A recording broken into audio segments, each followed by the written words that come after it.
toxic. Imagine breathing. So this is Moon. This is what hell looks like. Are we talking about the Industrial Revolution? Imagine breathing air so toxic your lungs bleed, where children are born with deformities from the metals in their mother's blood. Picture sleeping in a wire cage, your body contorted in a space smaller than a prison cell, as cockroaches crawl beneath your back. From toxic wastelands where nothing grows, China? to sprawling slums ruled by gangs who execute trespassers on sight. These are the most horrifying urban hells ever seen. So let's go and take a journey around the world to see the lives of people living in hell on Earth. Here we are. Like in some areas of Brazil, there's some shit you don't want to. There's some places you don't want to go. Now imagine for a moment a single city block housing 50,000 people, all crammed into just 6.4 acres of land. Oh, is this That's the roughly walled 3.3 city? million people per square mile. The buildings grow so close together that sunlight never reached the ground level. Or Hundreds some of shit? I forgot the unplanned name. structures were built on top of each other, creating a three-dimensional maze of corridors, staircases, and tunnels plunged into perpetual darkness. In this lawless enclave, formerly located in North Hong Kong, triads ran illegal offices next to drug dens and brothels. Correct. Unregulated factories operated day and night, dog meat processors, unlicensed medical clinics, and sweatshops all crammed into basically this was like the black market area.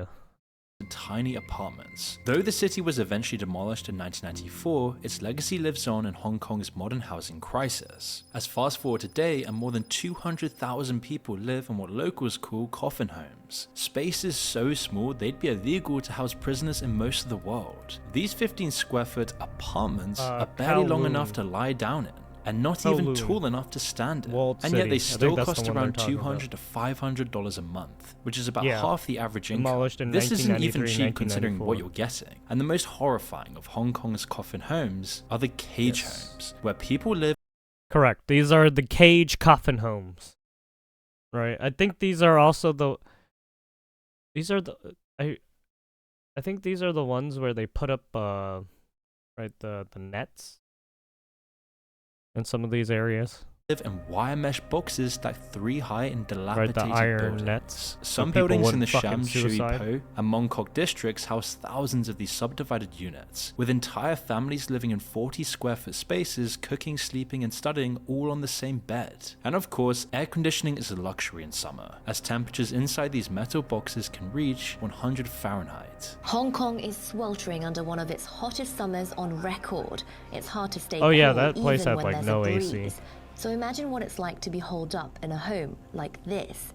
There are 15 individual flats in this 33 square meter apartment. 15 residents live here, each to a cubicle. Everything they own crammed into narrow shelves above a thin mattress. These are cage homes. But let's go travel over to Peru, where you can find the world's highest city. And yet this city, the closest city to the heavens, might also be the most hellish place on Earth. Emilio Sucase still remembers his first day in La Rinconada. It was 1995, and at the age of 17, he arrived at the settlement perched at a quite literally breathtaking 16,700 feet above sea level, the highest permanent human habitation on Earth. And the name La Rinconada translates to the cornered one, a fitting description for this place where desperation meets it's on the fucking opportunity. corner That of first death. day, the thin mountain air hit Emilio like a physical blow. His head throbbed mercilessly, his gums bled, and waves of nausea left him doubled over. Every breath contained half the oxygen found at sea level. So his body responded the only way it could, by producing extra red blood cells, a natural adaptation that would eventually make his blood dangerously thick and strain his heart. And yet despite these hardships, Emilio stayed, like the 50,000 others who now call this place home, as the need for work was. Yeah, it's not. So what happens is if you live in a certain region for a while and your body is accumulated to that, and then now you go to a different area of a region where where your oxygen levels are not the same, yeah, you're gonna have some problems. Because your body's gonna be like, yo, what the fuck is this? Was too desperate to turn back. This isn't 28 years later, and Emilio has survived longer than most. The average miner here lives to just 35 years old. Walking through the muddy, trash-strewn streets, he passes men with the telltale purple-blue lips and hands, which are infamous signs of chronic mountain sickness that Yeah, because they're not getting a lot of oxygen.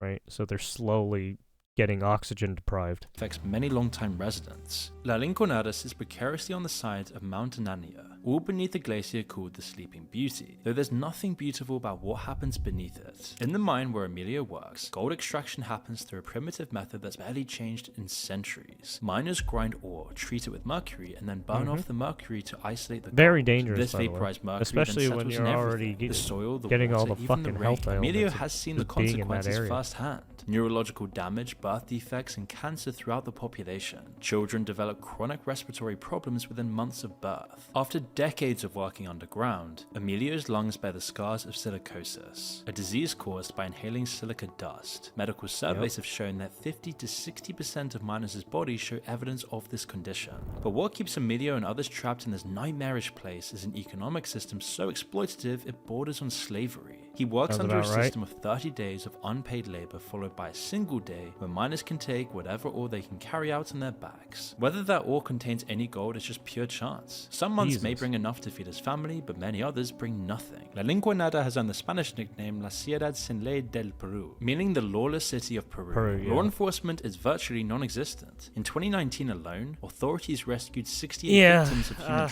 yeah, I hate to say it, but yeah, a lot of these places are lawless, and this is why they're slave. Right, this is where we get slave labor issues, right?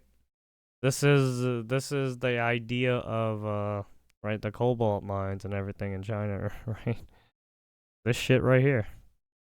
trafficking from the town's slum nightclubs. The inhumane same year, 7 miners were found executed in a tunnel, shit each that's with a going bullet on to the in head. in some of these Emilio has countries. considered leaving many times, especially when gold prices drop. But when prices spiked by 235% between 2001 and 2009, this mountain city's population swelled up by 30,000 more people, all chasing the same dream that brought him here as a teenager. And as he walks home through the streets awash with sewage and mercury, Emilio understands better than most why La Rinconada is called the Cornered One. It's a place where people with no other option come to die slowly in the pursuit of wealth that they'll likely never find. But what actually is a slum? Well, the UN calls them informal settlements characterized by inadequate housing and squalid living conditions. But this clinical definition really fails to capture the brutal reality of these urban environments, where millions are packed into spaces designed for thousands, and Well, I where mean, there's infrastructure has no collapsed, meaning the infrastructure. social contract between Their citizens trash and is government just has all over the effectively place. dissolved. To see what I mean by this, let's head over to Nairobi. As soon as you arrive in Kibera, the first thing that hits you is the stench. It's an unmistakable smell of human waste that hangs yeah, in I the air bet. and never quite leaves your nostrils. Yeah, it's probably even not after clean. You've long gone. With such limited sanitary options, unsanitary, many residents turn to flying toilets, which is plastic bags filled with human waste and flung onto rooftops or into ditches. When the heavy rain comes, as they frequently Sounds like do, what North these Korea bags was burst doing when they open. were flying The narrow over dirt those paths between shit shacks balloons. transform into flowing rivers of excrement that Well, was it children must China? wade through on their way to the makeshift schools. Outbreaks of diseases like typhoid are so Yep. common they barely make local news anymore. Africa's Kenyan largest slum urban packs slum, some yep. 500,000 people into an area barely 3 kilometers across. The vast majority of these people survive on less than $2 a day in a single-room shack built from mud, scrap metal, and plastic sheeting. And yet, despite these conditions, it continues to grow. Rural Kenyans arrive daily seeking opportunity in Nairobi, only to find themselves trapped in a cycle of poverty that passes from one generation to the next. And all the way over in Venezuela and Bratari, you struggle to sleep from all the gunfire echoing across the hillsides at night. By dawn, you'd need to check with The neighbors about what cartels. streets saw fighting overnight and which gangs now control what territory. This sprawling favela built on steep hillsides around Caracas houses nearly 2 million people in what might be Crack one of houses? the most dangerous neighborhoods in the Western Hemisphere. With a murder rate of 90 Crack per labs? 100,000 residents, Meth labs? more than double Venezuela's national Labs? average, death is a daily reality here. Gang wars 48 and Atari aren't homicides quick every- exchanges, but Jesus. drawn-out battles that can last for So, days. Residents then become prisoners in their own homes as bullets tear Worse through than, thin walls the of United makeshift States. houses. Because of this, police barely ever enter these neighborhoods, leaving teenage gang members with high-powered weapons to establish their own brutal Yeah, you form don't of want the order. United The States physical to layout turn makes into violence this. almost inevitable. Whereas, Houses are I mean, stacked it's haphazardly already on in the some hills, places it's creating a already maze kind of narrow like this. pathways, hidden corners, and endless escape routes for criminals. Children here then learn survival skills as basic life lessons. Kids as young as 4 are taught to hit the floor at the first sound of gunfire, a reflex that becomes as natural as breathing. But what unites these mega slums isn't just their size, but their unchanging nature. They are intergenerational traps where millions are born, live, and die without ever experiencing the basic services that most take for granted. And in most cases, they're only growing. But before we continue, I used to always think that quitting my bad habit would be impossible. And it turns out, I was right. That's because it's not about quitting, it's about replacing. And that's where Fume comes in. No vapor, no nicotine, just natural flavor that actually satisfies. No You're stress, not no gonna withdrawals, just get me simple to swap. Because you see, replace- Fume is an award-winning flavored advice. Fuck No vapor, off. no nicotine, just natural flavor. Bringing the flavor to your mouth and not your lungs. Which completely fills the void that ditching a bad habit can leave. Gel You need to quit the habit of vaping. It's a habitual aid instead of a drug. Meaning that you can use it anywhere with no smoke, no vapor, and no restrictions. As it's 100% nicotine-free, there's no chemicals and no addiction. And they also use non-toxic flavors, all with natural brother. ingredients. And because of all of this, you never need to charge it. You just pick it up and go, all for a fraction of the cost of vaping or smoking. And with its premium weighted design, it just looks slick and feels great in your hand, as they're just built to fidget with magnetic snaps, clicks, and adjustable airflow dial that sounds so satisfying. Personally, my go-to flavor is Crisp Mint because it's super refreshing and keeps me feeling sharp throughout the day. But Fume does offer a ton of different flavors, so there's something for everyone. If vapor was compared to sticky soda, Fume calls it closer to herbal teas, allowing you to satisfy your oral fixation through a passive diffusion system that utilizes no electronics, vapor, or combustion. And that's why Fume is even backed by doctors across the US. So go to tryfume.com/moon or scan the QR code and use Moon to get your free Fume topper when you order your journey pack today.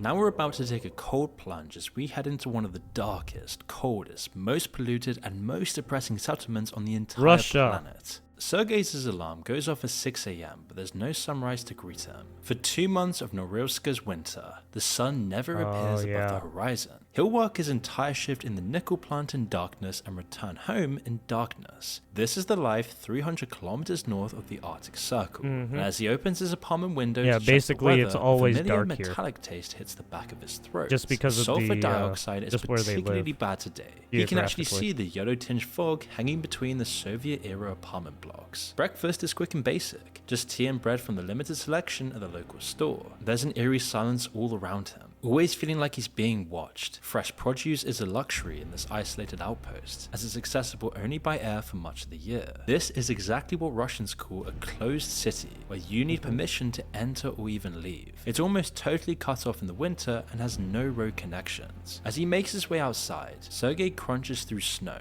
that's stained black from metal particles constantly settling from the air. There's very little wildlife inside the city limits. The few scraggly trees that manage to grow are stunted and twisted. This ecological dead zone extends for 30 kilometers in every direction, all from the enormous Nornickel smelting complex that dominates the skyline. This industrial plant is why everyone is here, and it belches out 1.9 million tons of sulfur dioxide annually, more than the entire United States combined. But this also provides the relatively high wages that keeps this city 175,000 residents from leaving. At lunch, Sergei will chat with a co-worker whose 5-year-old daughter was diagnosed with a third respiratory infection this winter. Children born in the city develop chronic breathing problems before they can even walk. because The of local the Berkeley fucking because of all the fucking plants there.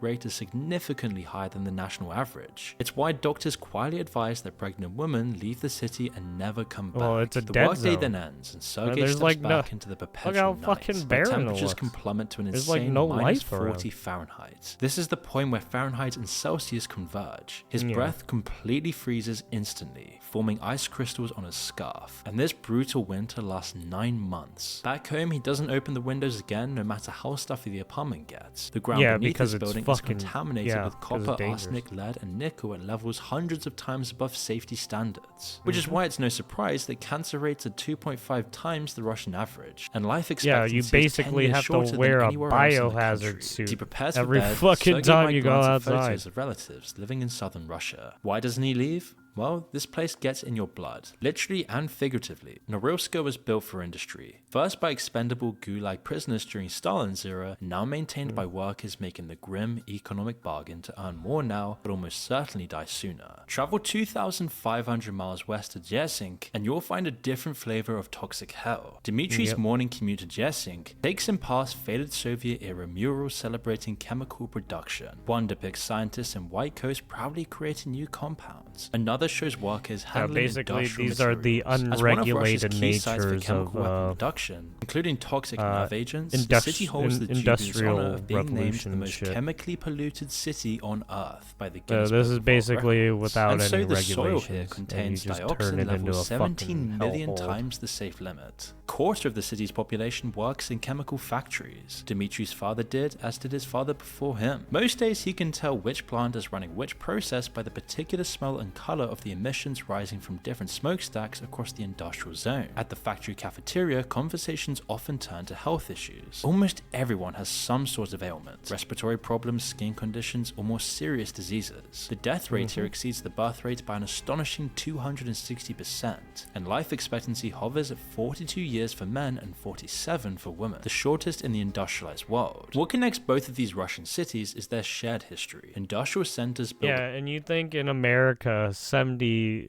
above living past 70 is already a lot, but these guys live above 40, basically past 40 plus.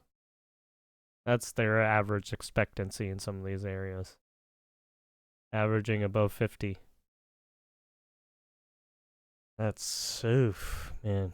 with little regard for human Only life. 50 First, years to fulfill of living communist and production quotas, now gone. to generate profits for oligarchs. The environment has changed, but the basic question remains the same. People's health is sacrificed for industrial outputs. Yep. And nowhere shows this better than the world's biggest e-waste dump, all the way over in Ghana. You see, Emmanuel was just 18 when both of his parents died, leaving him responsible for his entire family. At the age of just 22, his hands bear the scars of 4 years working in what was once Africa's largest e-waste dump, located on the outskirts of Accra, Ghana's bustling capital. With no opportunities basically in his rural everybody village in Ghana's dumps northern all region, their Emmanuel made the waste to 500 these mile other journey to countries for Accra. some Following reason, rumors because of they work buy in the 'em up. sprawling e-waste site, locals grimly call Sodom and Gomorrah after the forsaken biblical cities. Today begins like every other. Emmanuel joins the hundreds of other young men just like him, Sodom and spreading across Gomorrah. mountains of discarded electronics that stretch as far as the eye can see. Laptops, smartphones, tablets, TVs, all shipped in from the developed world. Some are broken beyond repair, but Emmanuel knows many are fully functional. There's This simply is what no I time meant to by test we just sell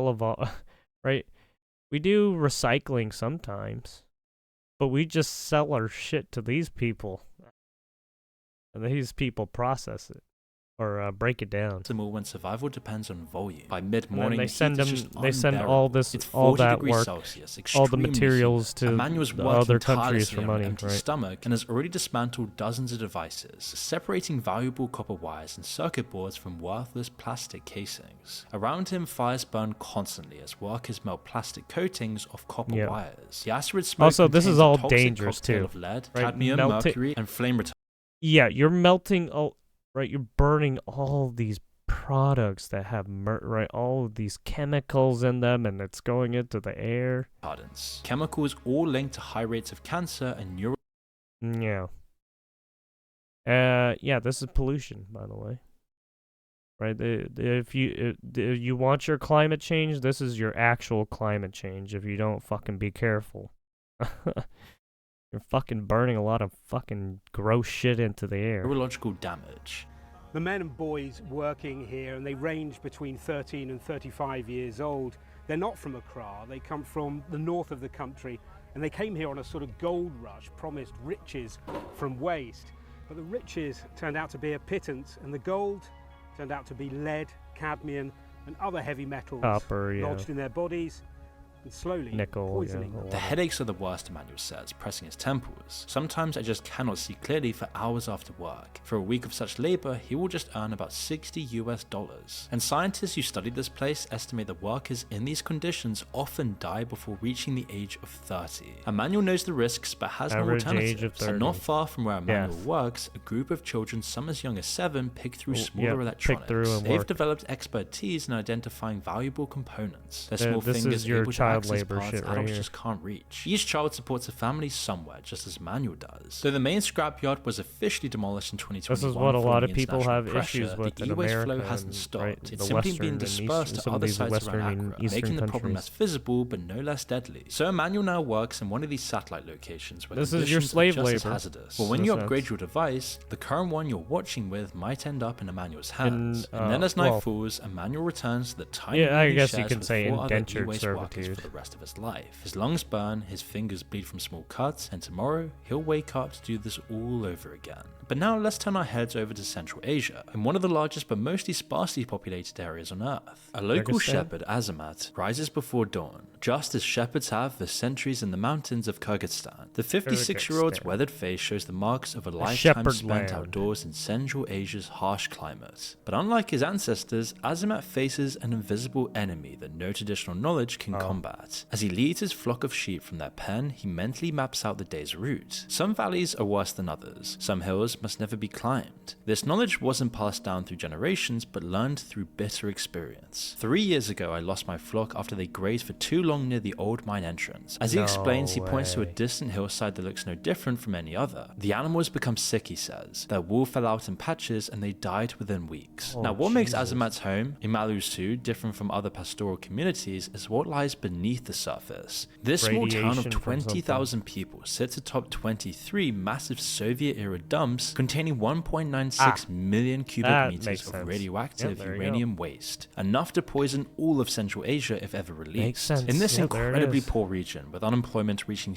70%, most residents have no choice but to stay. They Yeah. grow Stay vegetables close, in yeah. contaminated You soils just and gotta build be homes on careful of land those where areas and radiation never get levels close to exceed them. international safety standards by hundreds of times. And so by mid-morning, Azamat has guided his sheep to one of the few safe grazing areas he's identified over the years. These spots are precious and increasingly rare. Landslides, common in this geologically active region, regularly expose new pockets of contamination or spread existing waste into previously clean areas. Because it The opens danger it in up. Malusu isn't obvious to the untrained eye. The landscape is stunningly beautiful, rolling hills and narrow valleys cut by clear mountain streams. But cancer rates here are nearly 5 times the national average, and birth defects are just commonplace. As noon approaches, Azamat carefully checks his water supply. He never drinks from local streams anymore, as he knows this is completely toxic. Yeah. But not everyone takes notice of that or cares. Azamat points to children playing near one of the dumps, which looks like nothing more than an ordinary hill. Eyewitnesses say that many people are totally unaware of the town's history. Children aren't taught about it and are oblivious when asked, and as the sun begins to set, Azamat leads his flock back to their pen. He takes a longer route to avoid a hillside that recently collapsed after heavy rains, potentially exposing new radioactive material. International aid agencies have attempted to clean up this area, but the scale of contamination Yeah, it's too overwhelms their large. resources. Yeah, A given- $50 million given how much World they've Bank been project dumping over there. managed to secure just one of the 23 dumps. Oh, that's like- For Azamat, Right, all the stuff they've been dumping that's like World War One, World War Two stuff. That's a lot. Fucking there's a lot of depleted uranium, right? There's a lot of cleanup. Oh shit. their resources. A $50 million World Bank project managed to secure just one of the 23 dumps. For Azamat and the people here, the Cold War never really ended. The Yeah. uranium that powered Soviet nuclear ambitions continues to claim lives decades after the mines closed. Yeah. A radioactive legacy that will persist for thousands of years in this forgotten Oh, corner this of the was world. during the Now it's time Cold to look at War. some metropolis Okay. Oh, well, nightmares. no, You see, they as said the global World War II population and stuff. soars, cities have grown to a breaking point, and our next urban hellscapes concentrate in some of the world's most gigantic cities, where the population keeps growing Bangladesh, despite yeah. infrastructure barely changing for decades. And there are megacities, and then there's Dhaka, a metropolis so overcrowded it feels like it's swallowing itself. More than 44,500 people squeeze into each square kilometer, making it the most Dhaka. densely populated city on Earth. As new arrivals pour in daily, fleeing floods, Oh, droughts, yeah, I and think I've poverty also- in rural yeah, I've seen the, Bangladesh, the city presses yeah, I've seen the inwards, news buildings about grow this. taller, streets more congested, About the slums flooding more that suffocating. when And that underneath happened. all of this, the sewers struggle to cope. And that's where the city's invisible workforce comes in. The sewer cleaners who begin their day before dawn. As rainwater already starts filling the drains beneath Bangladesh's capital. Dhaka is a city of water, but not in the way tourists imagine when they think of Venice or Amsterdam. Here, water is an enemy. Built on floodplains during monsoon it fucks season, the them streets up. become canals of floating debris, feces, and chemical runoff. Residents wade through Yeah, knee-high they- filth they on their get way to flooded work, so carefully much. avoiding open manholes that swallow unsuspecting pedestrians whole. With such extreme population density, Dakar's ancient drainage system never stood a chance, and as Yeah. workers lower themselves into the sewers, the stench hits like a physical force. The water is often waist-deep and rising. The only tools are hands and bamboo poles used to poke at blockages. There That's is no gross. protective gear, no gloves, no boots, and Yeah. no masks to filter the methane fumes. Which is why in 2008, 7 Yeah, cleaners and died they're- doing this job. New to the work, they didn't know and they're submerging themselves in that fucking disgusting, just unsanitized water. Right? It is the grossest fucking water, and they're just submerging themselves in it. How to hold onto the ropes when clearing blockages. The surging water then sucked them in, and when their bodies Yeah, were there have been instances of people dying because they get sucked in. finally recovered, their skin had been eaten Yeah. away by the chemicals in the sewage. Mhm. Sewer cleaners earn about 9,000 taka for this unbelievably tough job, which is roughly $85 a month, barely enough to ever feed their families living in the city's crowded basties. The more $85 a month to get into that disgusting sewage, and then to subjugate yourself into like possibly dying because you're slowly burning your right, burning the outside of your skin because of all the weird chemicals and the fucking gross water and shit. Right. monsoon Ugh. lasts for months, and without these Right, no cleaners, protection Dhaka would whatsoever. drown in its Usually you should be wearing a fucking hazmat suit when you should be cleaning that shit, right? But they don't.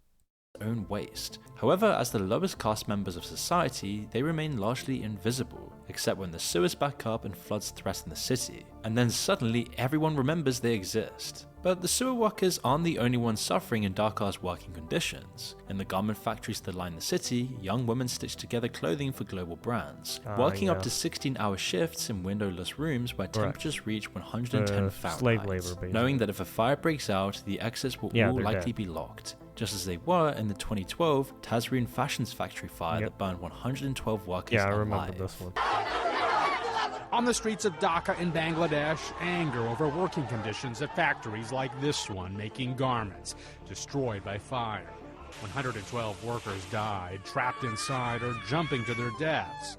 Now, some 15,000 workers are protesting blocks from the gutted factory, demanding Yeah, all justice because for they victims locked the and better doors working conditions. purposefully. But to see some even crazier stuff, let's head over to Kinshasa, in the Democratic Republic of Congo. It's a Uh-oh. city originally built for around Congo. 200,000 people, and now today holds over 15 million. Electricity exists in theory, but rarely in practice, as most neighborhoods receive power for just a few hours a week, if at all. And for the women of Kinshasa, these hardships are compounded by a shadow that hangs over every aspect of daily life, the constant threat of sexual violence. The DRC has been described as having the highest rate of rape in the world, with attacks so normalized that some local militia casually states if we see girls, it's our right. We can violate them. A 59-year-old community leader in the region explains, several of our girls have lost their lives. The girls are young, just maybe 13, 14 years old. Then they get pregnant and have to give birth, but their Jesus. bodies are not well enough developed for to do- that. yeah. The women speak of the brutality they've Jesus witnessed. fuck. Public rape in front of family members, forced rape between victims, and torture involving objects that leaves women permanently maimed. As one humanitarian worker put it, the cruelty of sexual violence reported includes pouring melted rubber into women's vaginas and shooting women in the vagina. Absolutely horrific. But let's move over to the Western Hemisphere, where we'll find Port-au-Prince, Haiti, where chaos Jesus. breeds its own form of control as official authority has Haiti? Yeah. evaporated. Today, the government no longer rules the country. Roaming yeah, gangs and gangs, warlords yeah. do. You don't just wake up Yeah, and I go already to know work. about that. First, you need to know who's in charge of your street today. A wrong turn into rival territory could mean a kidnapping, a Yep. beating, or even worse. People learn to walk with their heads down, to never ask too many questions, and to always have a little extra cash in their pockets in case someone with a gun demands a tax. Over 80% of the city is now under gang control. Food trucks need their approval to enter certain districts, water deliveries are taxed at every checkpoint, and fuel is hoarded and sold back at black market prices. And when a gang wants to make a point, they're known to simply cut off supply routes entirely, simply leaving thousands of families to survive however they can. In districts like Cité Soleil, one of the most violent slums in the world, gang wars can last for weeks and kidnappings have become an industry. Gangs take doctors, teachers, shopkeepers, anyone who looks like they might have a family willing to pay. And if the money doesn't come, bodies turn up in ditches. Everyone knows someone who's been taken, and most just never come back. If you were a young man here, Because your I choice is fool. simple. Join a What the gang or risk prompts? being seen as a threat. And refusing means you could be targeted anyway, recruited by Notice how they have fucking. Did you see that? He had a fucking M16. All. That's a SOCOM. Like an M16, or that's a.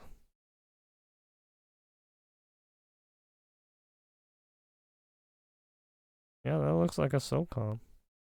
seen as a threat, and refusing means you It's like MP9 or something, MP5, MP9, something like that. Oh, fucking M16. American gun, by the way. could be targeted anyway, recruited by force or punished for your Dude has a fucking machete. Is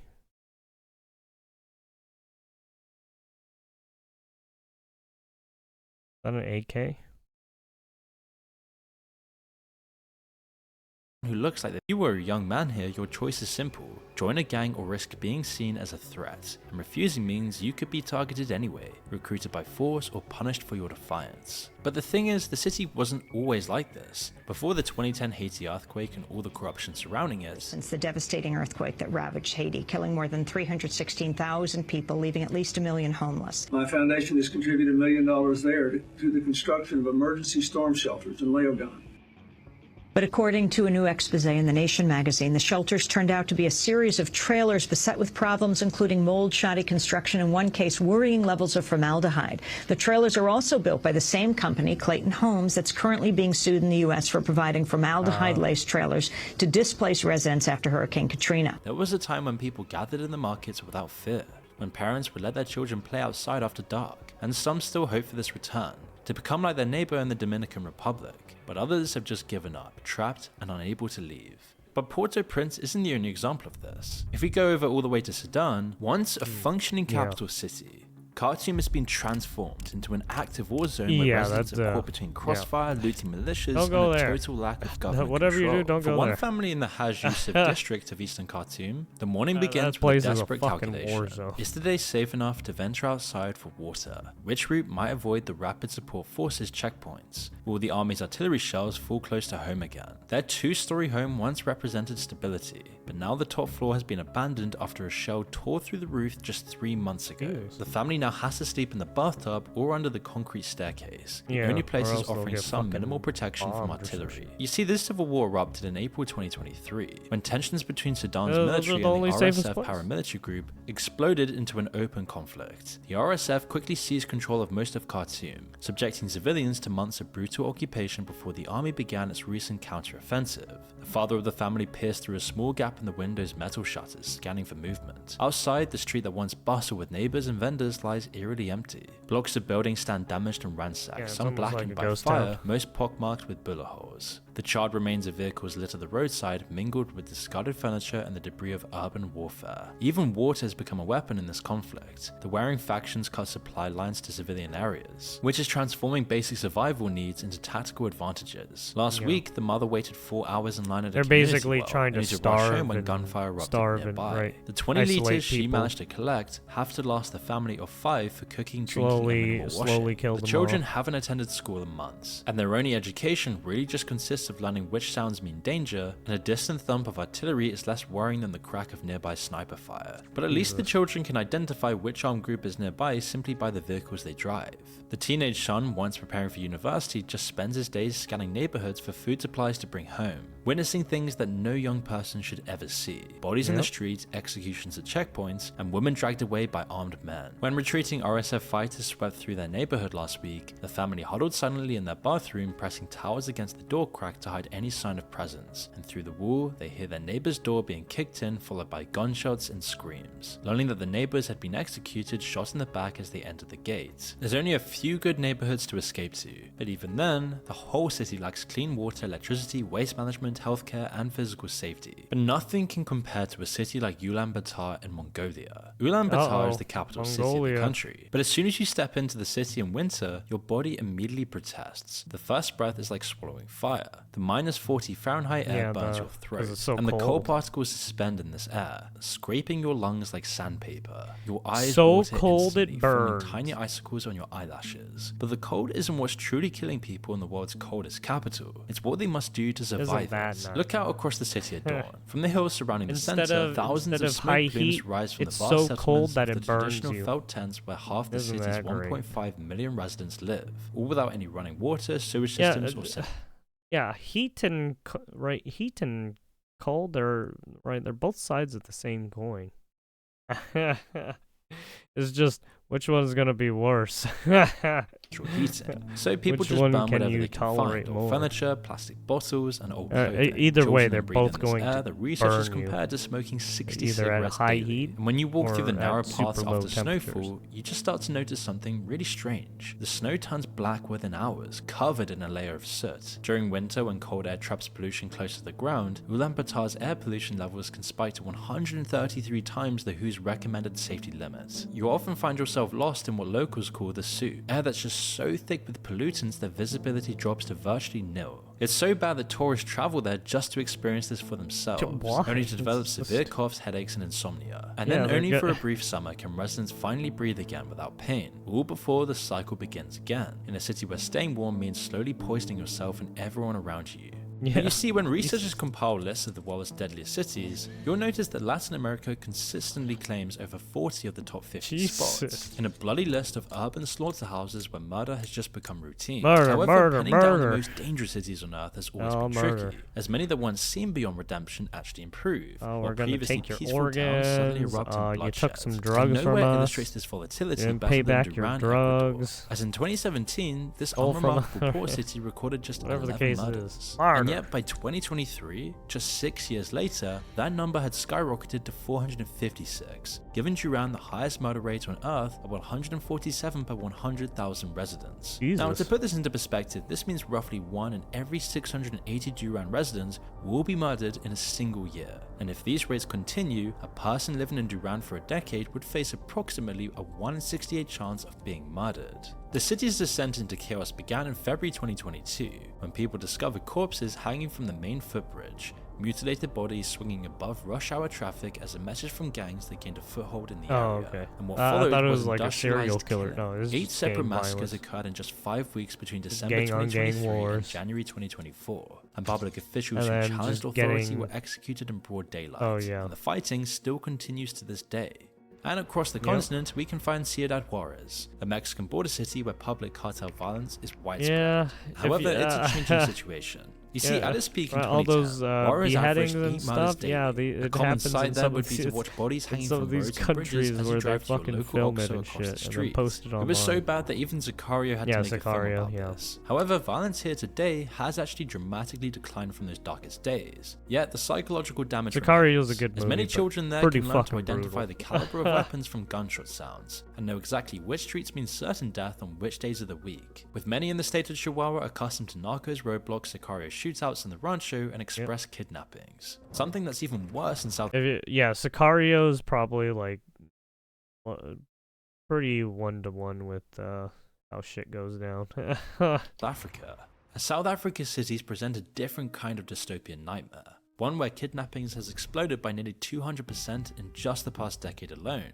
Police recorded almost 11,000 kidnappings in 2021, it's not with more than half but occurring some in the of the Gauteng ideas province, that they which is home to put Johannesburg. forward, And the pattern of these kidnappings actually always do tends to be happen. consistent. A British Airways pilot is approached by a woman in Johannesburg supermarket, asking for help with her bags, only to be bundled into a vehicle by armed men, who subject him to hours of torture and physical assault until he's left penniless. A wheelchair-bound city manager is then stopped by men in police uniforms who dragged her and her driver into a vehicle, holding them for 7 days while demanding ransoms of up to $260,000. Or just like the Portuguese butcher shop owner who was abducted from his workplace by men in 2 pickup trucks, joining the dozens of other foreign business people targeted each month. And yes, these are all true stories from South Africa's ultra-violent urban neighborhoods, where brutal muggings, kidnapping, and sexual violence takes place brazenly on the streets in the middle of the day. But how could we go through this entire video without mentioning America's urban hellscapes? You see, America's urban failures aren't limited to its decaying inner cities. Some of the most soul-crushing environments on Earth Yeah, he basically just went to every country and was like, hey, these are the fucking shittiest places. are You don't found in wanna go America's to. endless suburban sprawl, while you'll find cookie-cutter developments stretching Yeah. for miles with just no character, community, or connectivity. It's almost designed for robots. Drive through the suburbs of Phoenix, Las Yeah, Vegas. if you were to even, if you were to take an aerial view of just all these places in the U.S., you would see this, right? How everything is so packed like this, and it just looks fucking dystopian in a a is for sense. Houston, But and yeah. you'll encounter what folk singer Malvina Reynolds famously mocked in a 1962 song Little Boxes. Little but it's boxes made true. of ticky-tacky little boxes all the same. She wrote the song after seeing endless rows of identical homes covering hillsides in Dallas City, California. This is just how the 60 years architecture later, is. the situation is Yeah, only if worse. you want to try Life and in these make sure developments is a you have enough disorientating homes experience. for people. Walk half an hour up the road and there's just no variation. The Yeah. same beige houses with the same 2-car garages and the same perfectly trimmed lawns stretched to the horizon. You see these a lot in gated communities. They kind of have like the same theme of house. There are no landmarks, no corner stores, and very little to help you orient yourself. As if you're literally walking in the Truman Show. Yeah. And to many around the world, this is the American dream. Right. But little do people realize that the isolation these places can create isn't just physical, but psychological. The cul-de-sac layout ensures you can't walk anywhere useful. Front porches, once spaces for community engagement, have been replaced by garages that allow people to enter their homes without ever setting foot outside. Fences Yeah. divide backyards into Yeah, I mean, yeah, isolated some houses squares. don't have And a despite porch, homes they being do built have a mere feet porch. apart, meaningful interaction is rare. A resident outside Dallas described how Yeah, after living in the home for 3 years, yeah, especially he could with recognize only 2 of his neighbors by sight. Yeah, with the yeah, I mean, given with all the societal changes and inflation and all that shit, and trying to make sure you're efficiently making the house affordable and that you're not degrading the material, right? The quality, even though things do get degraded over time, right? Sucks. There's no there's no correct balance as of right now. Too many issues. Everyone drives in, the garage door closes, and that's it, he explained. There's no reason to be outside, there's nowhere to walk to.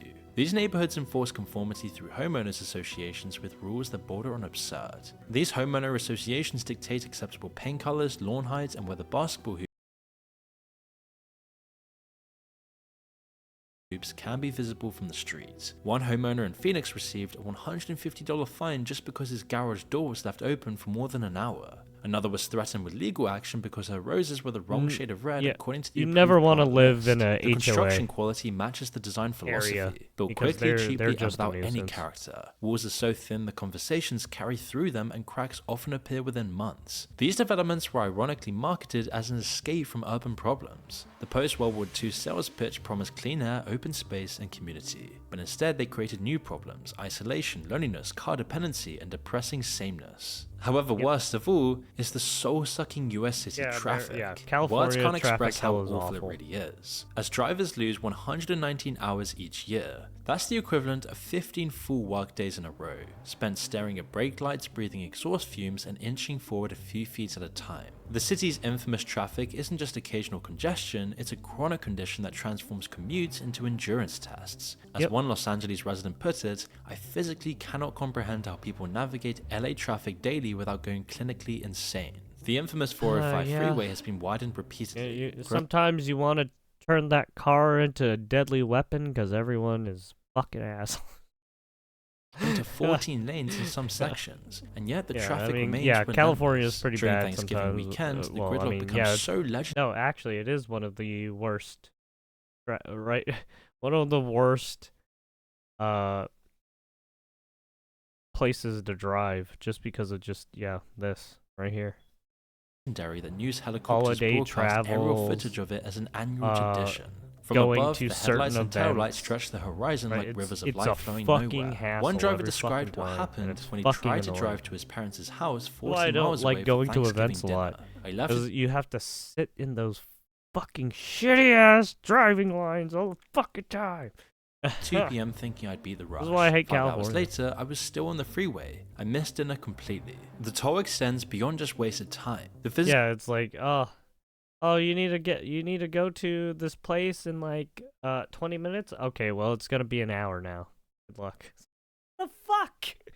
physical impact shows in rising rates of obesity, heart disease, and chronic It's only stress. supposed to take The me mental 20 toll minutes. It appears took in me an increased hour. rates of anxiety, depression, And then now I reduced have to probably drive another hour back instead of... It's like, fuck you! I just wasted 3 hours, 2 hours of commute. life satisfaction. Bullshit. For those who I can't wasted afford to live 2 to closer 3 to hours work, of the my daily life commute on this becomes a carefully bullshit. choreographed Fuck you. ritual. Quote, I have a whole Fuck your setup, mother. snacks in the console, water bottle, phone charger, audiobooks all queued up. Explain one Houston resident who navigates the 26-lane Katy freeway daily. I've learned exactly which lanes move faster at which points. It's like I've developed a weird expertise in something completely useless. All of this is a symptom of a much bigger problem in America. The cities have committed to a transportation model that just cannot scale with population growth. Yeah. More lanes create more And I think this is why people want to change, right? They want to get people to use, right, those self-driving electric vehicles now. Because there's just too many fucking people driving. Especially in California. traffic, more cars create more pollution. It just more feels highways like can create more as the sprawl. years It's a go vicious on, cycle that it just transforms daily it's travel like into it an just exercise in increases collective and is masochism. never But let's ending. just take a moment to process what we've seen on Earth. These aren't just statistics or sensationalized stories. These are real places right now where millions of people are trying to build lives amid unimaginable challenges. And the scariest part of all of this Correct. is that only a few of these places have always been like this. Most of the places that we've discussed in this video were just ordinary towns a few years ago. Yeah, and then which they makes you turned into think, crap if this is what humanity has heartbeat. created in just a century of rapid urbanization, what urban hellscapes await us in the century to come? And thank you Fume for sponsoring this video. Remember to check them out with the link in the description below. Well, there you go. Another good video.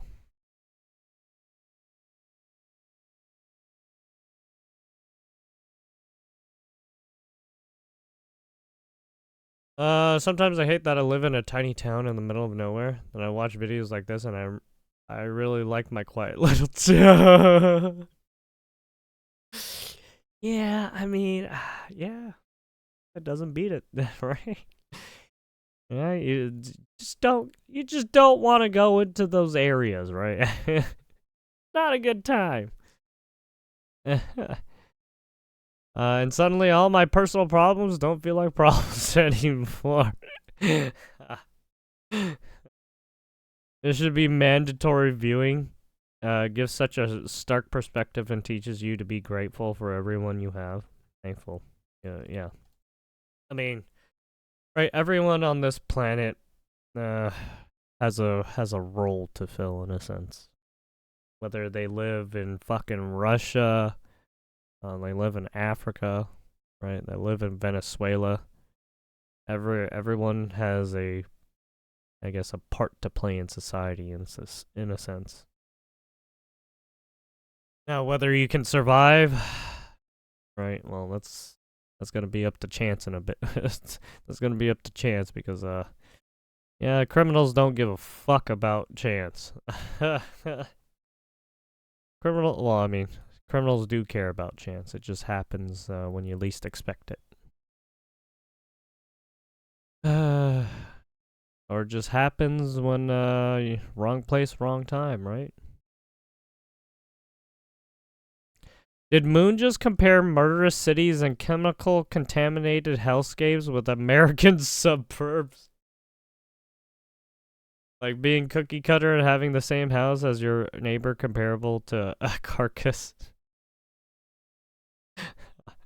Well, I mean, he only wanted to bring it in as well, I mean, there's obviously murderous people in fucking the United States. Let's be real. There's countless gangs and shit happening in the United States too.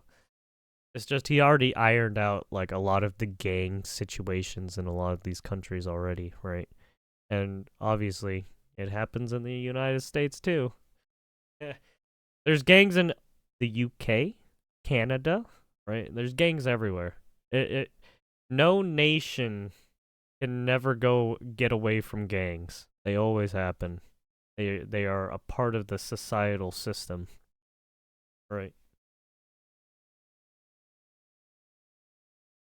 It just that is an outcome of society, right? Gangs get established. People get militant, and they make groups, and then they turn into gangs. There you have it. Moon. This is what L looks like. Anyways, I think I'm going to have to call it there because I got some stuff to do in the morning. I got class stuff. I got to go back into doing school stuff again. The finals are coming up. Projects are getting close to finishing. So yeah. Anyways, thank you for watching. Much appreciated. Have a wonderful evening, day, night, whatever it may be. And we'll see you again next time. Peace out. Have a good one. Stay safe. Stay strapped. Don't let the hellhole come to you.